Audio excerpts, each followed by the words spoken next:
Thank you very much for giving me this opportunity to explain the regulations that have just been gazetted that move the country from level 2 to level 1 from the 21st of September 2020. Indeed, it has been a difficult and testing 6 months since we first introduced the measures to reduce and mitigate the risk of the dangerous coronavirus. It is perhaps the most health crisis that we will have in our lifetime. The virus has the feature of being silent, but very efficient in moving with people when people move. It also likes crowds. Where people are crowded, the virus spreads easily. And it has changed our lives forever and probably reversed some of the economic and social gains that we have registered as a democratic South Africa. But thanks to the collective efforts and sacrifices of all South Africans, we have now recorded sufficient progress to move to level 1. By observing the health and hygiene protocols, we have ensured that our limited health capacity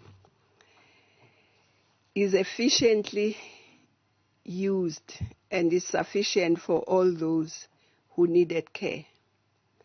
By following the regulations, we have had to adjust our approach from time to time to respond to this virus, and it has enabled us to make the progress thus far as a nation. Let's just recall that when we moved the country from level 2 on the 18th of August, we were at 592,144 total cases. The new cases on that day were 2,258, and the new deaths were 282. As of yesterday, we were at 572,000 total cases. Now you can see that we are moving slowly, not as fast as we were before, but there were 2,128 new cases and 67 new deaths. Some of those South Africans got infected, but others lost the fight and lost their lives. Some of them were frontline workers, health and other frontline workers, who had literally placed their lives on the line on a daily basis for our safety and for our health. We'd like to extend again condolences to the families, friends, colleagues of those patriots who lost their lives. Hambani kahle, maqhawe sizwe. Compatriots, we have recorded a consistent decline of infections for the past 6 weeks. And this means slowly we are departing from the eye of the storm of COVID-19. As the President announced, we have to ease a lot of restrictions and increase economic activity. However, I must stress that the virus still remains a threat because, as you know, the virus does not move.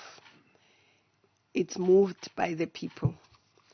So as we ease the restrictions both in social and economic life, it means there'll be more movement of people and the risk of the virus moving is much higher. And therefore we must remember that we are in this for a long haul.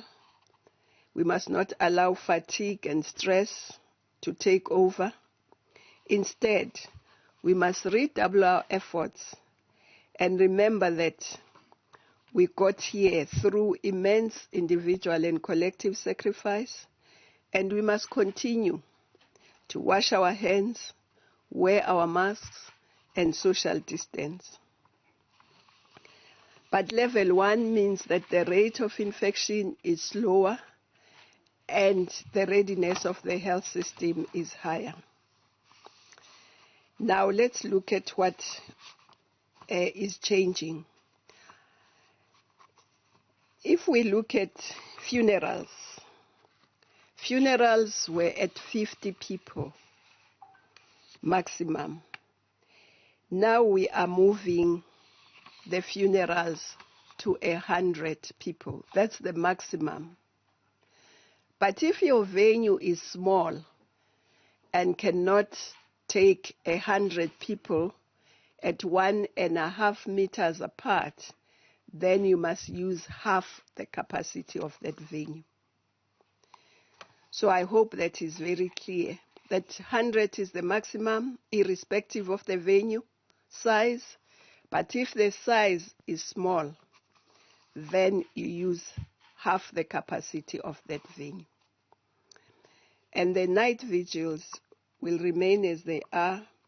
They are still not permitted.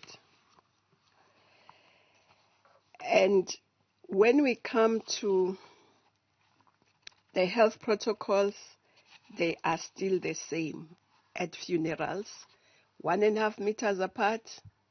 The mask must still be on, sanitizing, and we must keep to those, because we know that funerals are super spreaders, because people, the activities at the funeral, like singing, people consoling one another, it means that the chance of spread is higher. So we must keep to the health protocols. And of course, we still have to wear masks across the board. When you leave your house, you wear a mask. When you enter a building, the owner of the building must ensure that you are wearing a mask. Whether it's a mall or a government building or a private company building, you must wear a mask. That is a must. Sometimes we see that people will think now that we're at level 2, we must relax. Sometimes they don't even wear their masks. We must still wear our masks and wear them properly, covering the mouth and nose. And of course, the other gatherings that have been now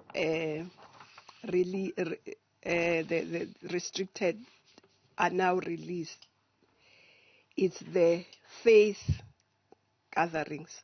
The faith gatherings, as you know, were only allowed 50 people with the social distancing, washing of hands, and a whole lot of directions. Now that is changing.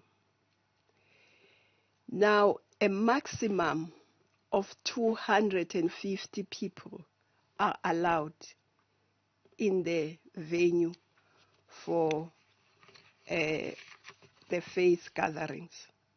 It doesn't matter how big the venue, the maximum inside the venue is 250.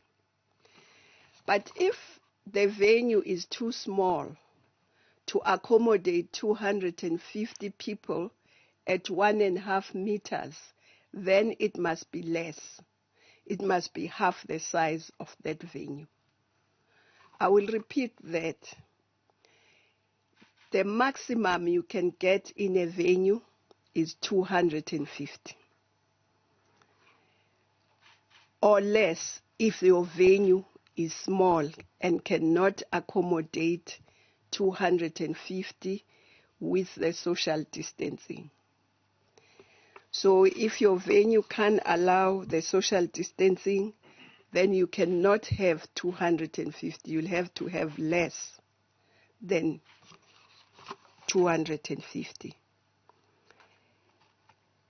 And of course, that goes for other gatherings, whether it's social gatherings inside the venue, the maximum is 250 at 1.5 meters apart, or less if the venue is small.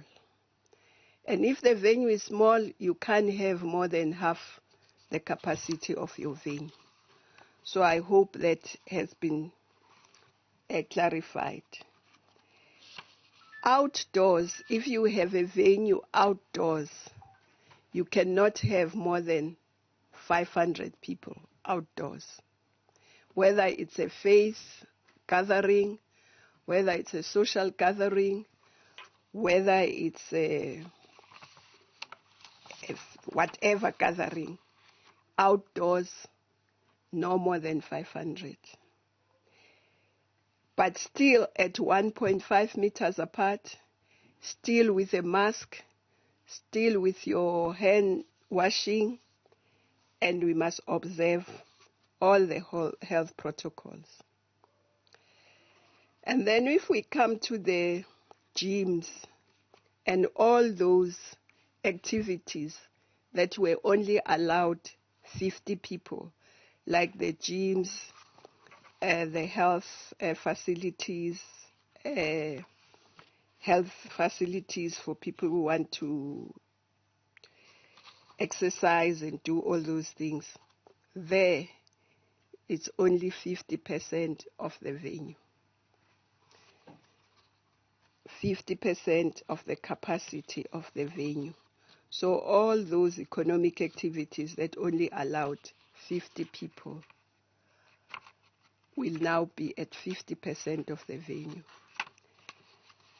But other gatherings, weddings, and all those, it will be 250 people maximum at 1.5 meters apart. And if you can't do that in your venue, then it will have to be half the capacity of your venue.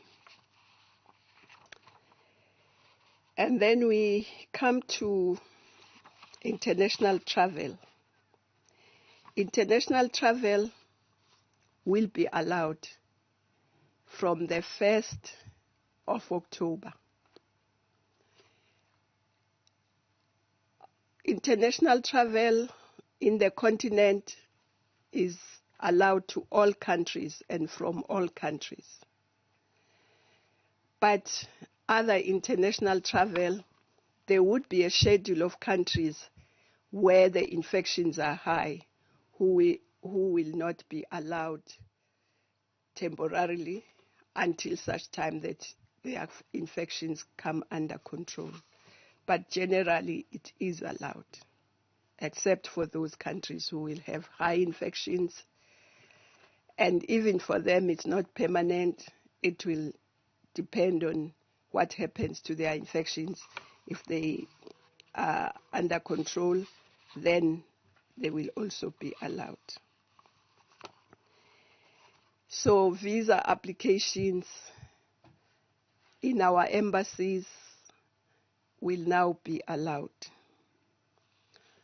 The long-term visas will be re-established.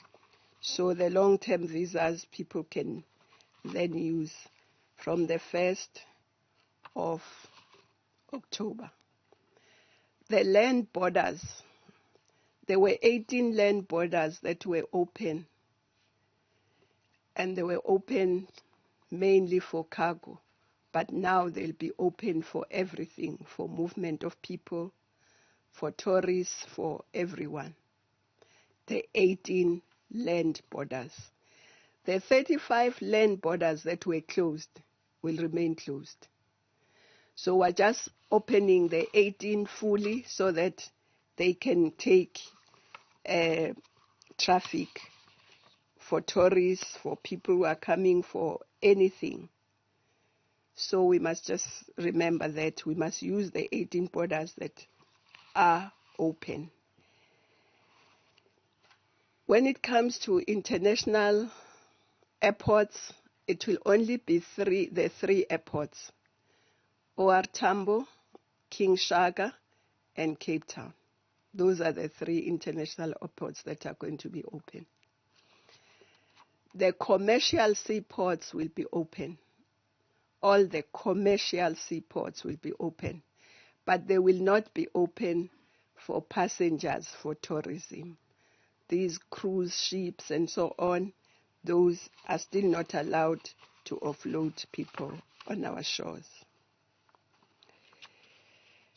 The domestic travel will remain the same. The buses, the taxis, long distance is still 200 km, and the wearing of masks, the percentage will remain the same. But the ministers will do the direction so that people are clear. The other things that we want to stress is, of course, that when we travel, we must observe the curfew when we move around. There is still the curfew.